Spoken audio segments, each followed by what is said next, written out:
My name is Evelyn Whitmore.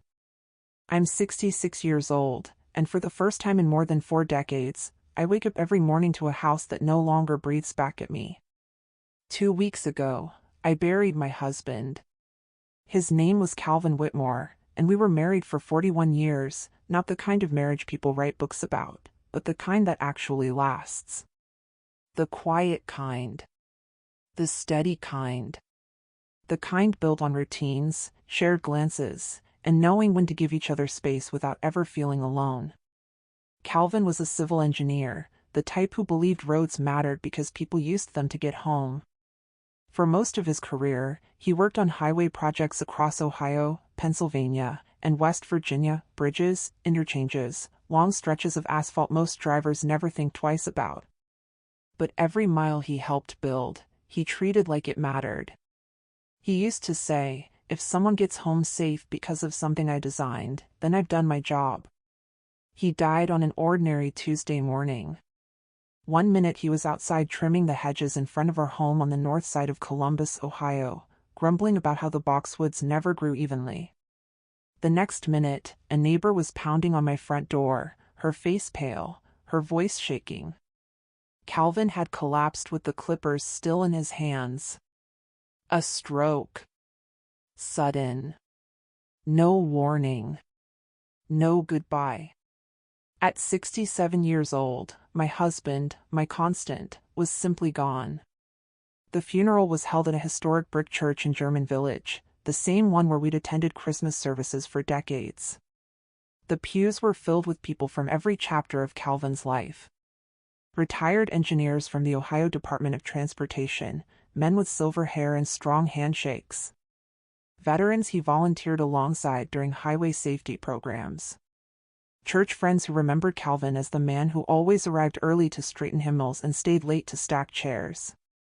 I sat in the front pew, hands folded in my lap, dressed in black I'd worn too many times in my imagination but never thought I'd need so soon. People kept telling me how strong I looked. What they didn't understand was that strength had nothing to do with it. I simply didn't know how to be anything else yet. Calvin and I never had children. Not because we didn't want them. For years, we tried so many doctors. Tests. Quiet drives home where neither of us spoke. I still remember the day we were told it likely wouldn't happen. I cried in the parking lot while Calvin sat beside me, staring straight ahead. That night, he took my hands and said, "Then we'll pour what we have into the world in other ways." And he meant it. Calvin became the man every kid on our block trusted. He helped with math homework at the community center on Parsons Avenue, teaching fractions and algebra to children who thought they were bad at numbers until he proved them wrong. He never raised his voice, never made anyone feel small. When parents thanked him, he'd shrug and say, "Someone once took the time for me. I'm just passing it on." Those kids grew up. Some went to college. Some joined the military. Some still stop by our house, my house now, during the holidays, asking how I'm holding up. I notice everything now. The way people avoid saying Calvin's name too often, as if it might break me. The way sympathy looks different when it's mixed with curiosity. The way grief sharpens your hearing instead of dulling it. I wasn't dramatic at the funeral. I didn't collapse or wail or need to be held up. I sat there, calm and observant, listening to every word spoken about the man I loved. I knew Calvin would have hated theatrics. He believed dignity mattered, especially at the end. As the service moved toward its final moments, the pastor stepped forward, preparing to close with prayer. The organist adjusted her sheet music. People shifted in their seats, ready for the quiet release that comes when a ceremony ends. That was when everything changed. But before I take you there, before I tell you what happened next, I need to say this. If you've ever loved someone quietly for decades, without applause, without children to carry their name, stay with me and subscribe now. The pastor had just lifted his hands. His voice softened the way it does when a service is coming to an end, gentle, practiced, meant to guide everyone out of grief and back into daylight. The organ hummed quietly behind him. I remember thinking, this is it. This is the last formal moment my husband will ever have. That's when I felt the shift in the room. Not a sound at first, just movement. A ripple. The kind that starts in the back pews and works its way forward, like a breath being held all at once. Someone stood up. I turned slightly in my seat, slow enough not to draw attention, but fast enough to see what everyone else was now staring at. A woman I didn't recognize at first had risen from the very back of the church. She was in her late 30s, maybe early 40s, dressed too casually for a funeral she clearly hadn't planned to attend quietly. Her posture was rigid, jaw tight, eyes fixed forward as if she'd rehearsed this moment over and over in her head. Beside her stood a boy. He couldn't have been more than 9 years old. His suit was slightly too big, the sleeves bunching at his wrists, his tie crooked like someone had tied it in a rush. He clutched a manila envelope to his chest with both hands, knuckles white, fingers trembling so badly I noticed it even from where I sat. The pastor froze mid-sentence. The church fell into a silence so sudden it felt physical. Whispers started almost immediately, low, confused, spreading like static through the pews. I heard someone behind me mutter, "Who is that?" Another voice whispered Calvin's name, unsure, questioning. The woman stepped into the aisle and cleared her throat. "My name is Marissa Hale," she said, her voice echoing too loudly in the sanctuary. "My uncle worked with Calvin Whitmore for years." I felt my stomach tighten. Calvin had mentioned a Hale once or twice over the years, a co-worker from a long highway project in western Pennsylvania. Not a friend. Just a name that surfaced occasionally and then disappeared again. Marissa placed a hand on the boy's shoulder. "This is Rowan," she continued. "Rowan Hale." The boy didn't look up. He stared straight ahead at the polished wooden floor, breathing shallow, like he was afraid that if he inhaled too deeply, he might collapse. Marissa nudged him gently. "Go on," she whispered, not quietly enough. Rowan took a hesitant step forward. Then another. Each footfall echoed through the church, louder than it should have been. People leaned sideways in their pews to get a better look. Some craned their necks. Others avoided looking at me altogether, as if whatever this was, it might shatter me if they acknowledged it too directly. Rowan walked all the way to the front, past the first row of pews, past the flower arrangements, until he stood just a few feet from my husband's casket. Up close, I could see his face clearly. He didn't look curious. He didn't look like a child about to claim something he believed was rightfully his. He looked terrified. His lower lip trembled. His eyes were glossy, unfocused, like he was holding back tears he'd been told he wasn't allowed to shed yet. The envelope in his hands bent slightly under the pressure of his grip. That's when my instincts, quiet, sharpened by decades of observing children, kicked in. This boy wasn't proud. He was scared. Marissa stepped forward again, her heels clicking sharply against the stone floor. "I'm sorry to do this here," she said, though nothing in her tone suggested apology. "But Calvin told me that when the time came, when it truly mattered, Rowan needed to step forward." The pastor looked uncomfortable, uncertain whether to intervene. Several of Calvin's former coworkers shifted uneasily in their seats. I felt Ruth's hand tighten around mine. Marissa lifted her chin. "Calvin Whitmore was Rowan's biological father," she said. The word biological landed like a dropped plate. Gasps rippled through the sanctuary. Someone near the aisle let out a sharp, involuntary breath. I heard a man whisper, "That's impossible," while another murmured, "Oh my God." Marissa gestured toward the envelope in Rowan's hands. "He left documents," she said. Instructions. Proof. He told us not to come forward until it mattered most. Her eyes finally found mine. And this, she said, her voice steady now, almost rehearsed, is that moment. I didn't move. I didn't speak. I simply looked at the boy standing in front of my husband's casket, this child holding papers he didn't understand, carrying a burden he never asked for, and I realized something with chilling clarity.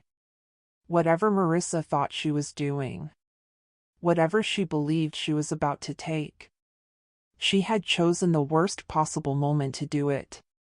And she had no idea who she was really dealing with. For a few seconds after Marissa's words settled into the air, no one moved. It was the kind of silence that presses against your ears, heavy and uncomfortable, as if the room itself was waiting to see who would break first. The pastor cleared his throat, glanced at me, hesitant, apologetic, then nodded toward Marissa, unsure of what else to do.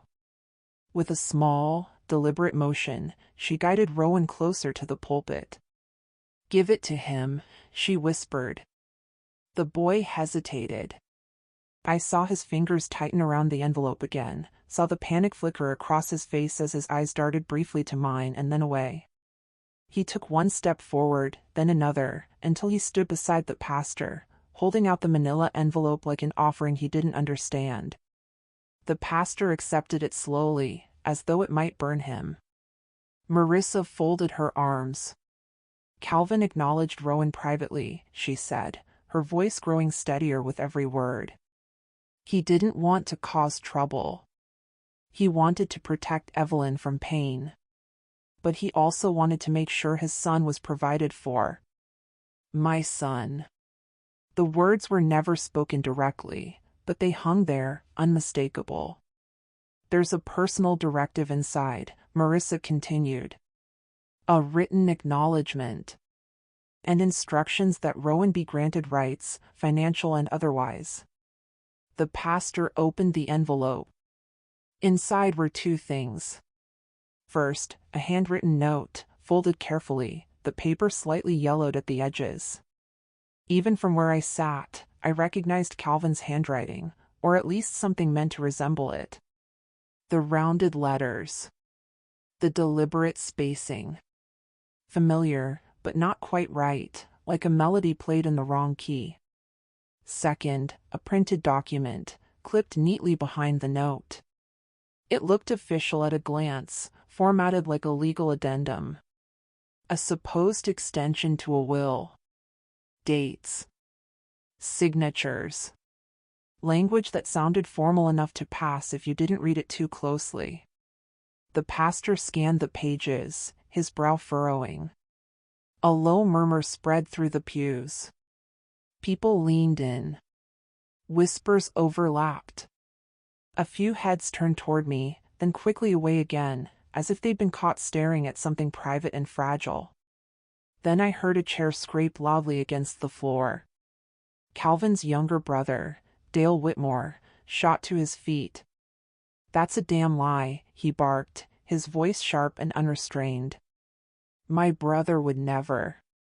"Dale," someone hissed, trying to pull him back down. He shook them off.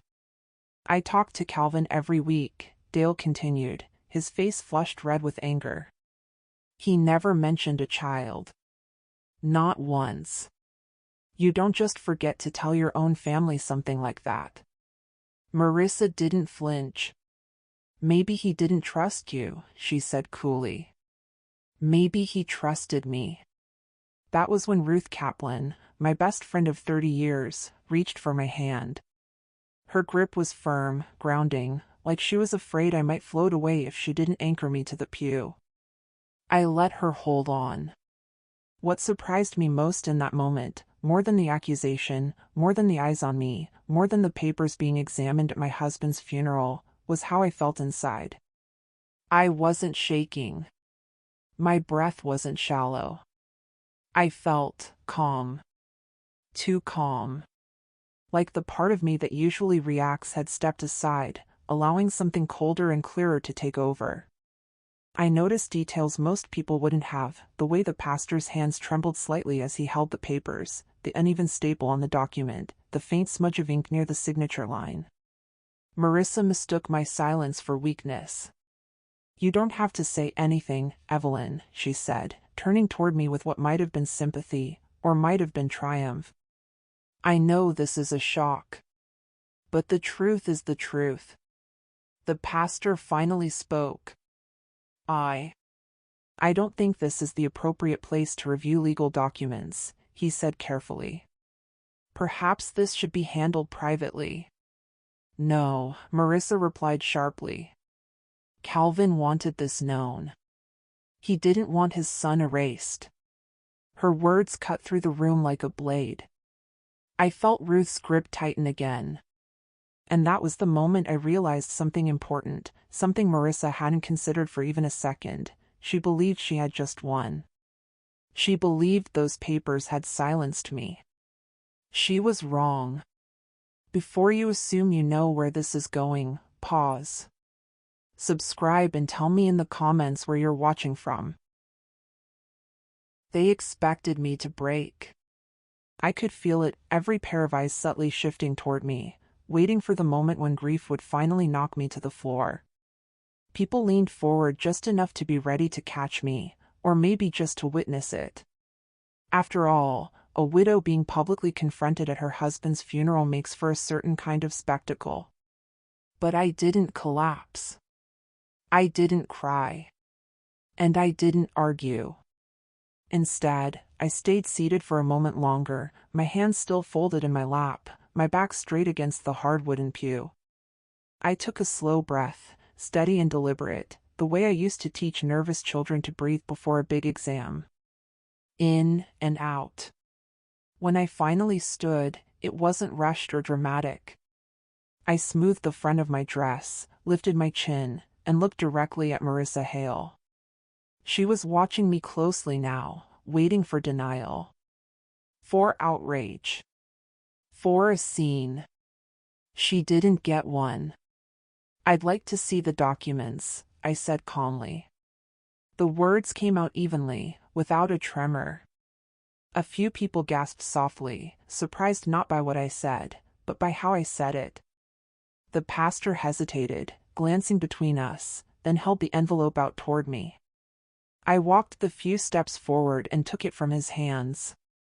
It felt lighter than it should have, too light to be carrying the weight Marissa claimed it held. I opened it. Not fully. Just enough. Years of working as a school librarian had trained my eyes to spot inconsistencies in seconds. I'd spent decades cataloging, correcting, verifying. Children think librarians just love books. What they don't realize is that we're trained to notice what doesn't belong. I scanned the top page.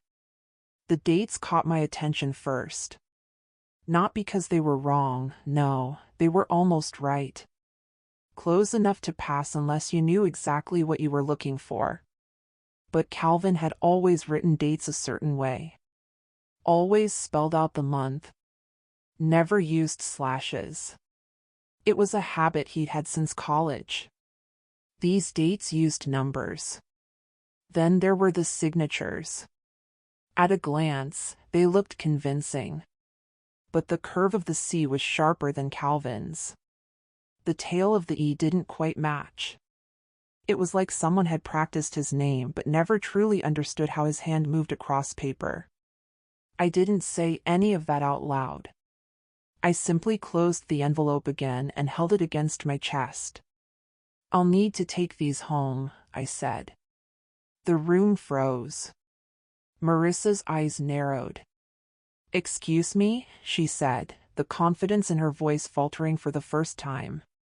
"These are serious claims," I continued evenly. "They deserve to be reviewed properly.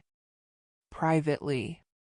Marissa let out a short laugh, sharp, dismissive. "No," she said. "Those documents belong to Rowan. They're proof." "They're about my husband," I replied, meeting her gaze. "And my marriage." I think that entitles me to a closer look. For a split second, something flickered across her face. Then she smiled. A small, knowing smirk, the kind people wear when they believe they've already won and are graciously allowing you the illusion of dignity. Fine, she said. Take them. You'll see the truth eventually. She thought I was taking them to grieve. She thought I was taking them to accept what she decided was inevitable. She had no idea I was taking them to verify.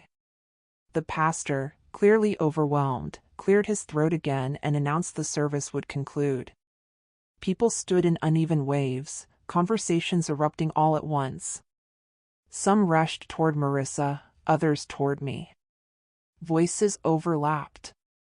Emotions spilled out in every direction. Dale was still furious, arguing with anyone who would listen. Ruth stayed close to my side, her arm looped through mine protectively. The organist began to play again, too loudly, as if trying to drown out the chaos with music. And through it all, Marissa watched me. Not with concern. With satisfaction. She believed the funeral had ended with her standing taller than everyone else. As I walked out of that church, my husband's funeral unraveling behind me, I understood something with absolute clarity. The reason I didn't cry. The reason I didn't scream. The reason I didn't fall apart. Was because part of me already knew. This wasn't the end of my grief. It was the beginning of my reckoning. By the time I reached my car, the weight of the envelope in my hands felt heavier than the casket we just lowered into the ground. I didn't open it again that day. Instead, I drove home alone, past streets Calvin and I had walked for decades, past the corner bakery where he used to sneak in early on Sundays for still warm bread, past the elementary school where he'd volunteered every spring to help children who struggled with math. Our house on Oak Ridge Drive looked exactly as it had that morning. The hedges he'd been trimming still lay half-finished in the yard, clippings scattered like the punctuation of a sentence he never got to finish. Inside, the silence wrapped around me. This was the marriage no one in that church truly saw. Calvin and I had been together for 41 years, long enough that love stopped needing witnesses. We met before careers, before wrinkles, before loss. We grew into ourselves side by side, quietly, without spectacle. We never had children. Not because we didn't want them. We tried for years. Doctors. Procedures. Disappointments delivered in calm professional voices. Eventually, we learned how to grieve dreams without letting them poison joy. We built a life that didn't revolve around who we didn't have, but around who we were. And we were good. We were the couple who took road trips just to see what the country looked like when you gave it time. Yellowstone, where Calvin woke me before sunrise to watch steam rise from the ground like the earth breathing. Sedona, where he insisted the red rocks changed color depending on your mood. Maine, where we ate lobster off paper plates and laughed at ourselves for trying to look sophisticated. At night in cheap motels and quiet inns, he'd reach for my hand in the dark the same way he always had, like he was checking to make sure I was still there. People didn't see that. They saw a calm woman and a reserved man and assumed there were gaps they could fill with rumors.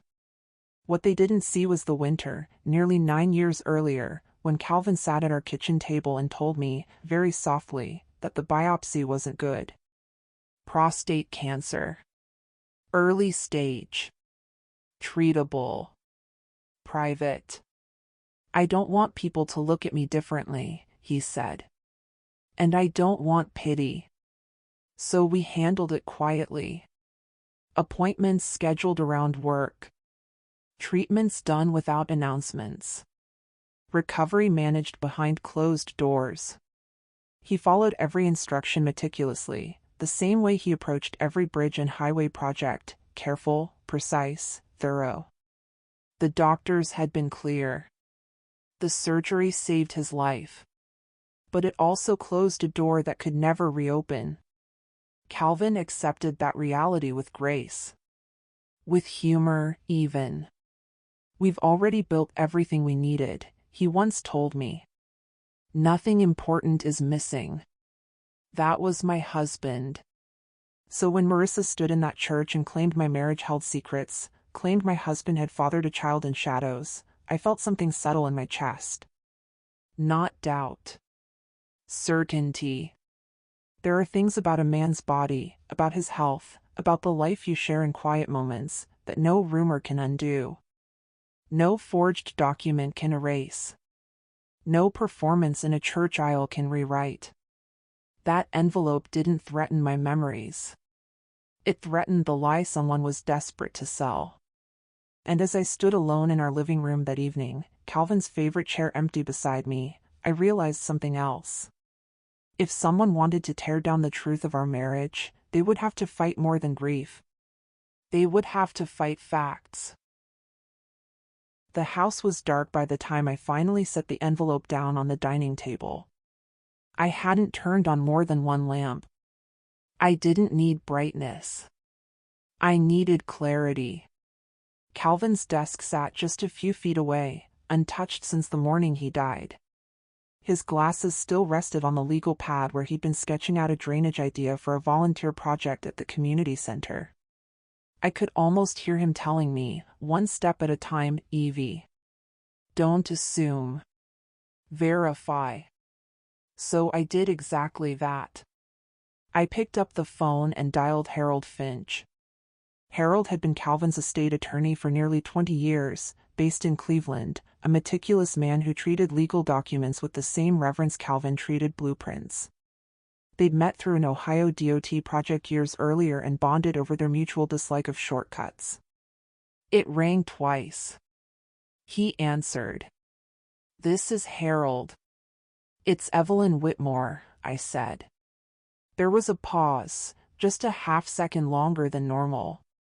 "Oh, Evelyn," he said gently. "I was going to call you tomorrow. I'm so sorry. Truly." "Thank you," I replied. "But something happened at the funeral today. And I need to know whether I should be worried." That got his attention. I explained slowly. Carefully. I didn't dramatize. I didn't speculate. I told him exactly what had happened: Marissa, the boy, the envelope, the claim of a private directive acknowledging a child. He didn't interrupt me once. When I finished, the line went quiet. Then Harold exhaled. "Evelyn," he said firmly, "those documents are not on file." My grip tightened on the phone. "What do you mean?" "I mean," he continued, "there is no addendum, no personal directive, no secondary will, and absolutely no acknowledgement of a child. Calvin filed his final documents with my office 18 months ago. I personally reviewed them. There were no changes afterward." I closed my eyes, not in relief, but in confirmation. "So, if someone claims otherwise? Then they are either mistaken," he said carefully, "or they are presenting something that was never legally executed." I didn't tell him about the dates, or the signature, or the way my instincts had already sounded alarms. I let him reach the conclusion himself. "What should I do?" I asked. "Nothing," Harold replied immediately. "Do not respond publicly. Do not engage. Do not correct anyone. And do not return those documents to anyone yet." "All right. Bring everything to my office," he continued. "The envelope. The papers. Every detail you can remember about how they were presented. We'll examine them properly." "And the child?" I asked quietly. Harold paused. "If there is a child involved," he said, "then we proceed carefully. But claims don't create rights. Documents do. And right now, what you've described doesn't meet any legal standard I recognize." I let out a breath I hadn't realized I'd been holding. "One more thing," he added. "If these documents are fraudulent, the person presenting them knows that eventually. That means they're counting on speed, confusion, and your silence." My eyes drifted back to the envelope on the table. "They won't get it," I said softly. "Good," Harold replied. "Then we'll take this one step at a time." When the call ended, I sat there for a long moment, phone still pressed to my ear. Grief had ruled the first part of that day. But now, logic had entered the room. And it wasn't leaving. I stared at the envelope on the dining table for a long time, letting the silence fill the corners of the room. The papers inside were neatly stacked, almost intimidating in their precision, but my intuition whispered the same thing it always did: something isn't right. I pulled on a cardigan, the one Calvin used to call my thinking sweater, and walked out the front door into the chilly Columbus evening. The neighborhood was quiet, the autumn leaves swirling along Oak Ridge Drive like they were in no hurry to settle. Even the usual sounds of children playing or the hum of a passing car seemed muted after the chaos at the funeral. I needed answers, not from conjecture, not from gossip, but from facts. Facts were reliable. Facts didn't weep or smirk or try to manipulate me. I called Riverside Methodist Hospital, where Calvin had undergone routine health screenings and a surgery years earlier. It had been private, as he insisted, because he didn't want anyone to treat him differently, not even me. I'd known about the prostate surgery, of course, but the full implications now demanded I see the medical records myself. The nurse at the records department was professional but kind. Within a few hours, I had a sealed folder in my hands. Back home, I spread the pages across the kitchen table, letting the soft lamplight fall on them. And then I saw it, the dates. Calvin's surgery had been 6 years before Rowan Hale was born. The procedure had been invasive, carefully documented by Dr. Elena Martinez, his longtime urologist. The notes were meticulous. The treatment left Calvin medically incapable of fathering a child afterward. I sank into the chair, letting the folder rest on my lap. My mind replayed every moment of the funeral: the boy, the envelope, the confident smirk on Marissa Hale's face.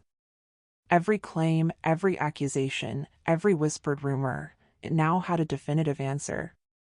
And yet, the weight of it didn't lift. I mourned twice that night. First, I mourned Calvin himself, his sudden absence, the quiet life we had shared, the love that had been mine alone for over 4 decades. Then, I mourned his reputation, threatened in ways that were cruelly calculated and entirely unnecessary. The reality hit me hard. Someone had tried to rewrite history, to make my late husband a stranger in the eyes of everyone who loved him. I closed my eyes and let a single tear slip down my cheek, not for Rowan, not for Marissa, but for the truth that had been almost stolen from me.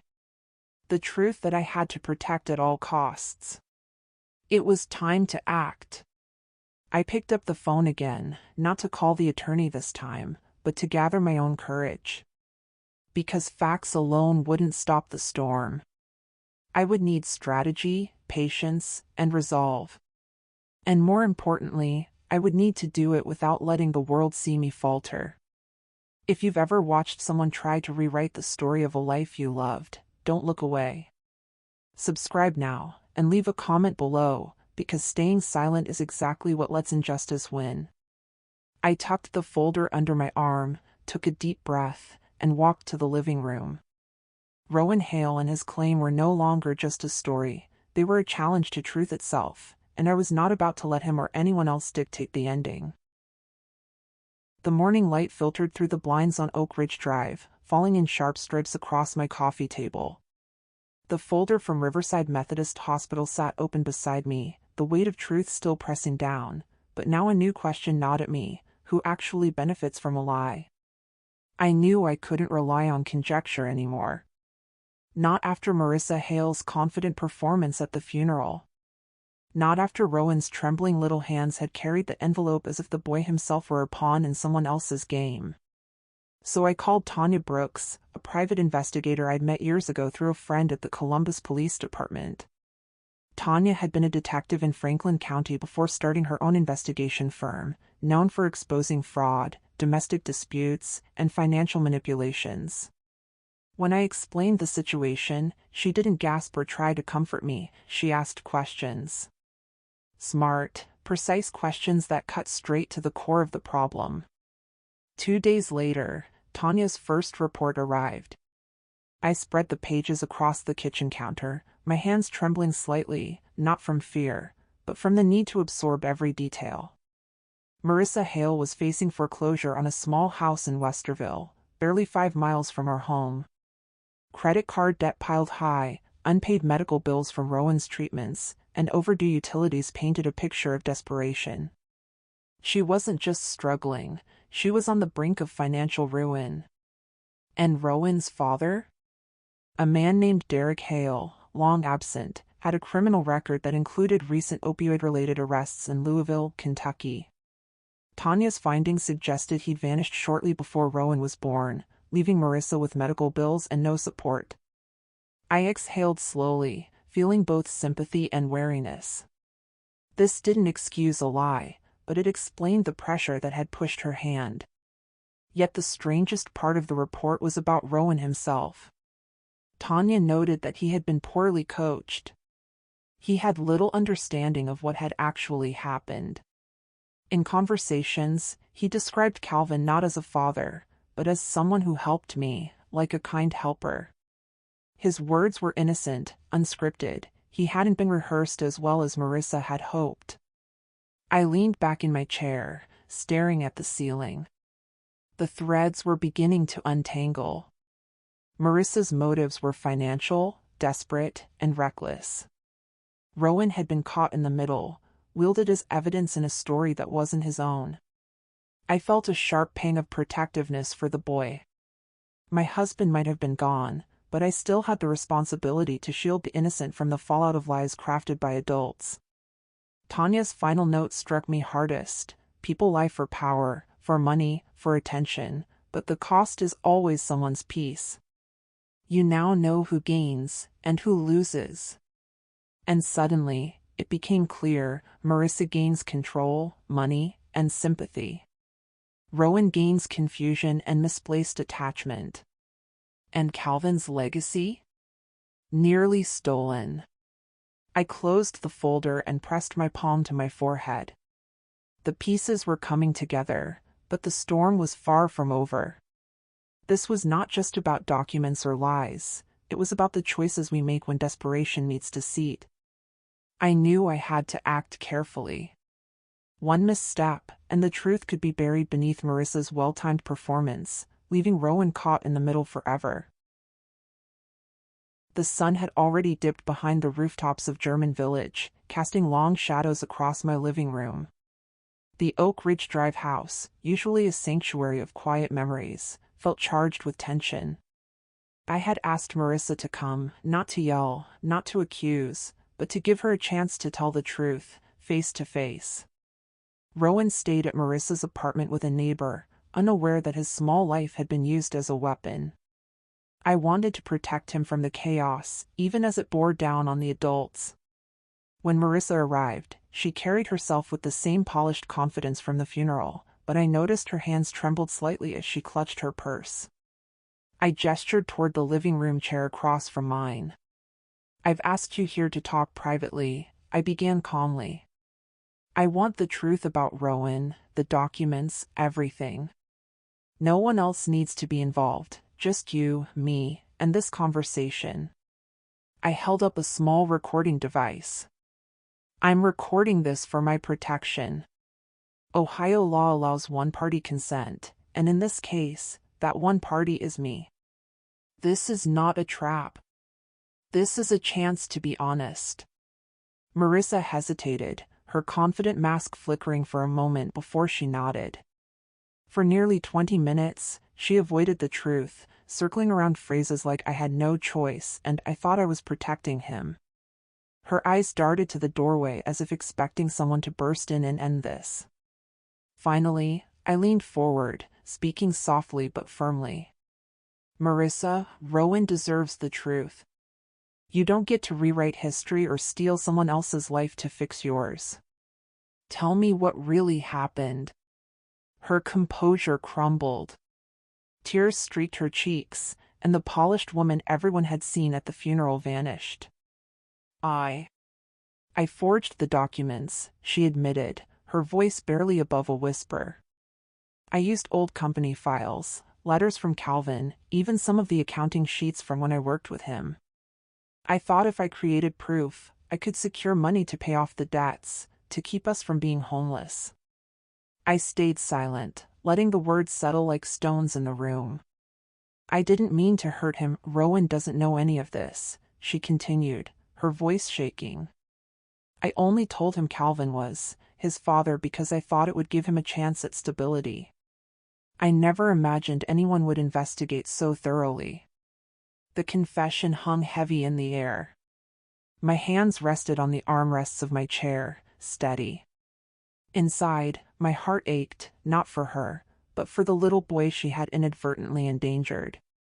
I exhaled slowly, seeing her desperation laid bare. You see, Marissa, desperation is not an excuse for deception, I said. You gambled with a child's sense of identity and a man's legacy. Her sobs filled the room. I didn't interrupt.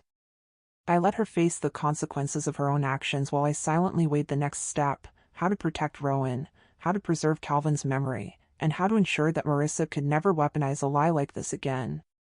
It was in that quiet, charged space that I realized that power had shifted. The confident woman from the funeral was gone, replaced by a mother terrified and remorseful. And I held the course of truth in my hands. The house was silent after Marissa's confession, the kind of quiet that presses on your chest and makes every heartbeat feel louder than usual. I sat at the dining table, staring at the small stack of papers in front of me, her admissions, the forged documents, and the notes from Tanya Brooks, the private investigator. Everything lined up perfectly to destroy her, but I didn't want destruction. Not like this. I exhaled and picked up the phone, dialing Harold Finch, Calvin's estate attorney in Cleveland. His calm voice answered immediately. Evelyn. How did it go? Confession, I said simply. She admitted everything. There was a pause. And the boy? He asked cautiously. Safe, I replied. He never knew the truth. That stays that way. Harold's voice softened. Evelyn, you could press criminal charges. Forgery, fraud, attempting to manipulate inheritance. She could face serious jail time. I closed my eyes, letting his words sink in. Justice. Retribution. Satisfaction. But also Rowan. The innocent child, who believed for weeks that his father had died but left a secret legacy in his hands. I shook my head slowly. No, I said. Not now. But there will be conditions. Over the next few hours, we drafted a legal framework under Harold's supervision. Every line, every clause, designed to ensure two things: Marissa could never weaponize a lie like this again, and Rowan would be protected and provided for. The agreements were strict. Public retraction: Marissa would issue a statement at the community center, the same place Calvin had volunteered teaching neighborhood kids math and science.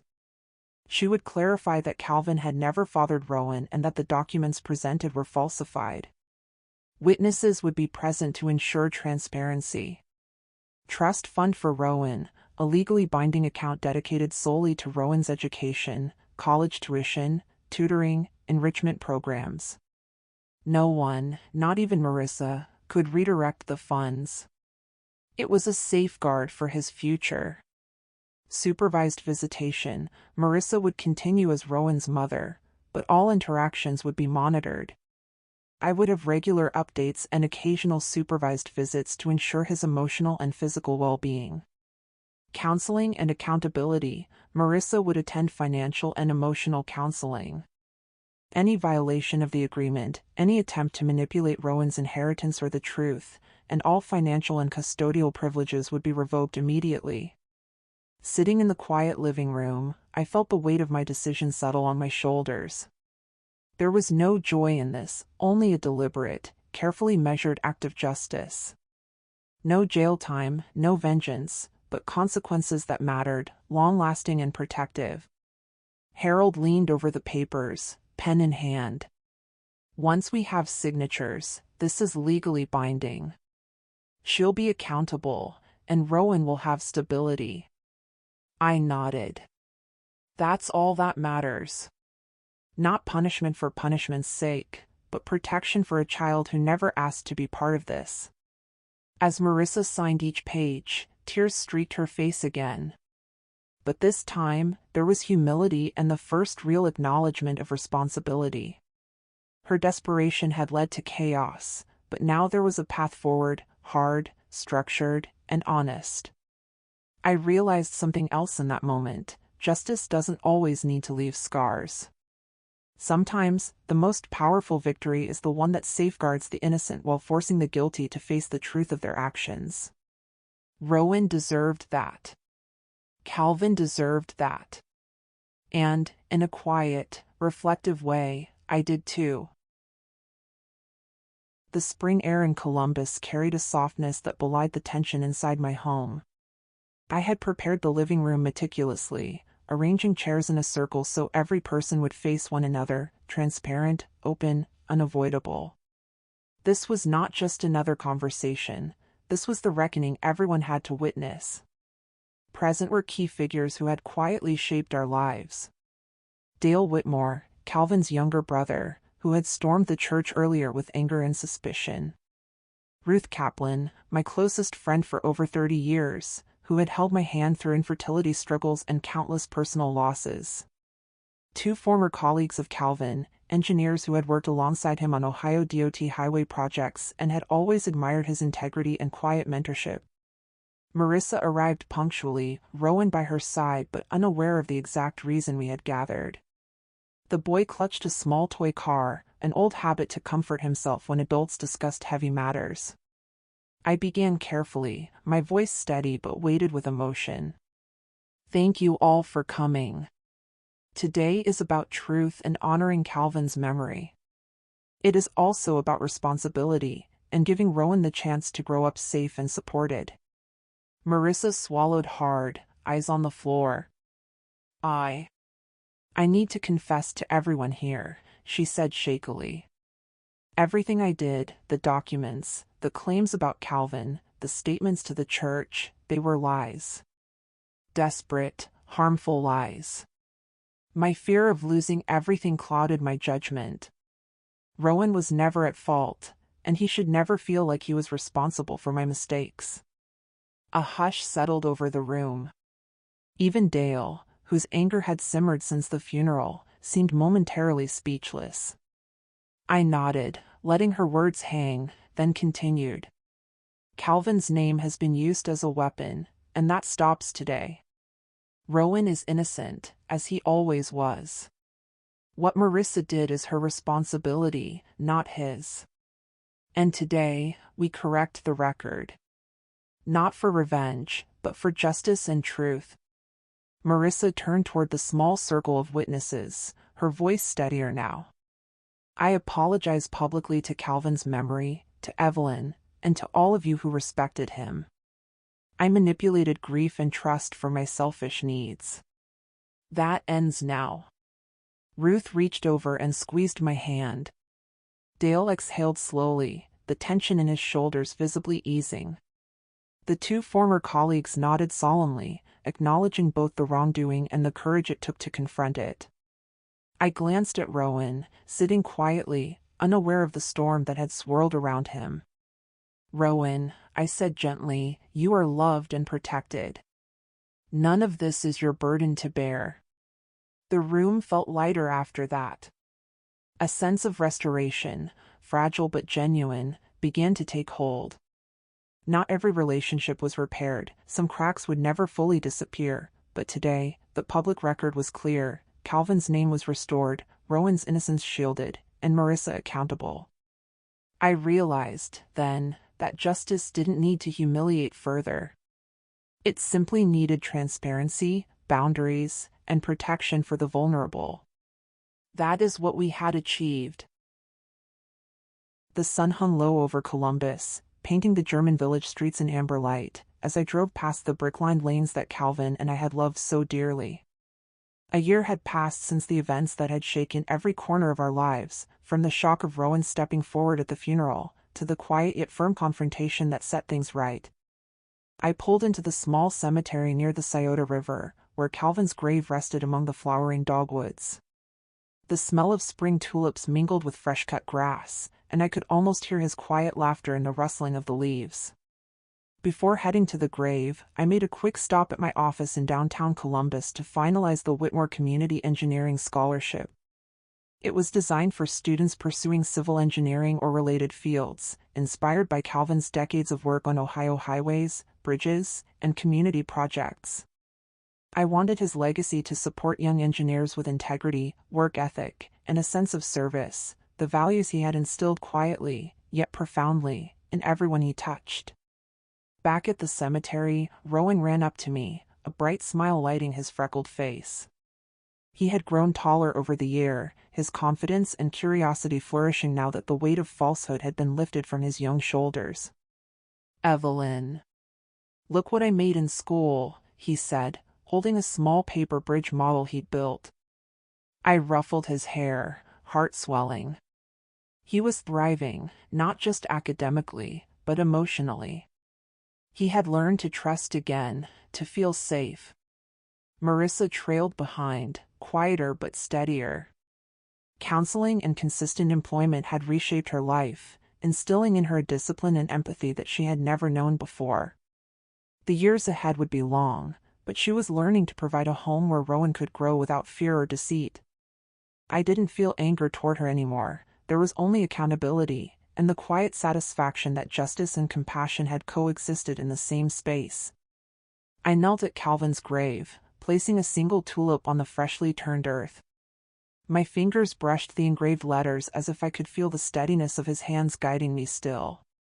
From my purse, I retrieved the manila envelope, the documents that had once threatened to unravel everything, and placed them carefully back inside. They had served their purpose. Truth revealed, legacies preserved, lives protected. The wind stirred, carrying a soft whisper through the trees, and I smiled faintly, speaking aloud though I knew he wasn't truly listening. Truth doesn't rush, but it always arrives on time. I stood, letting the light fall fully across my face. Behind me, Rowan ran toward a nearby bench to show Marissa his bridge model. Life had not returned to what it was before. Some scars would always remain, but it had found a new rhythm. A rhythm rooted in honesty, in careful boundaries, and in the enduring love of someone who never needed applause to make a difference.